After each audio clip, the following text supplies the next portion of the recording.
Breaking news హైదరాబాద్లోని వనస్థలీపురం ఏరియాలో లడ్డు దొంగతనాలు మొదలయ్యాయి. వినాయక మండపం వద్ద లడ్డు దొంగతనం జరిగింది. విజయపురి కాలనీలోని భారత్ మాతా యూత్ అసోసియేషన్ ఆధ్వర్యంలో గణేష్ నవరాత్రి ఉత్సవాలు జరుగుతున్నాయి. దేవుడి ముందు పెట్టిన లడ్డూను ఎత్తుకుపోయారు. ఆ దొంగతనం దృశ్యాలు సీసీటీవీ కెమెరాలో రికార్డయ్యాయి. దీంతో ఉత్సవ కమిటీ సభ్యులు పోలీసులకు కంప్లైంట్ చేశారు. ఈ ఘటనపై స్థానికులు తీవ్ర ఆగ్రహం వ్యక్తం చేస్తున్నారు. ఆడు కట్టుకుంటున్నాడు, వీడు ఊడిపోద్ది చూడండి.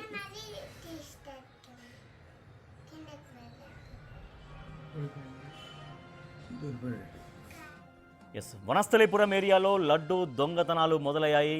వినాయక మండపం వద్ద లడ్డు దొంగతనం జరిగింది. విజయపురి కాలనీలోని భారత్ మాతా యూత్ అసోసియేషన్ ఆధ్వర్యంలో అక్కడ నవరాత్రి ఉత్సవాలు యువకులందరూ కలిసి స్థానిక యువకులందరూ కలిసి అక్కడ ఉత్సవాలు నిర్వహిస్తున్నారు. అయితే అక్కడ జరుగుతున్నటువంటి ఉత్సవాల్లో ఎవరూ లేని సమయంలో లడ్డు దొంగిలించబడింది.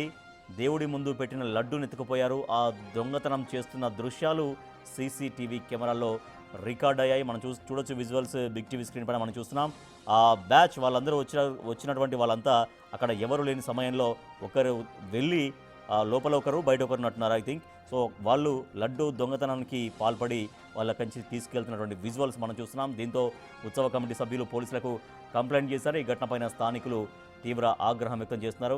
మనం చూడొచ్చు రైట్ సైడ్ బాక్స్లో బ్లాక్ అండ్ వైట్ విజువల్ మనకు కనిపిస్తుంది. అక్కడ వెనకాల నుంచి ఆ మండపం వెనకాల నుంచి ఆ పరదా లేపుకొని కిందికి వెళ్తున్నటువంటి ఒక వ్యక్తిని మనం చూస్తున్నాం. సో అంటే అట్లా వెళ్ళి లడ్డును దొంగతనం చేసి బయట ఒక వ్యక్తి ఎదురు వెయిట్ చేస్తున్నాడు. అంటే ఎవరు రాకుండా చూస్తున్నారు, ఎవరైనా వస్తే అలర్ట్ చేయడం కోసంగా బయట ఒక వ్యక్తి అక్కడ తిరుగుతున్నాడు. మరొక వ్యక్తి ఆ పరదా లేపి దాని కింద నుంచి వెళ్ళి ఆ దొంగతనానికి పాల్పడ్డటువంటి ఆ వ్యక్తి మనం చూస్తున్నాం. సో ఇద్దరు ఈ చోరీకి పాల్పడ్డారు. సో వాళ్ళందరూ అంటే బయట ఇంకా వాళ్ళ స్నేహితులందరూ కలిసి వచ్చినట్టుగా ఉన్నారు.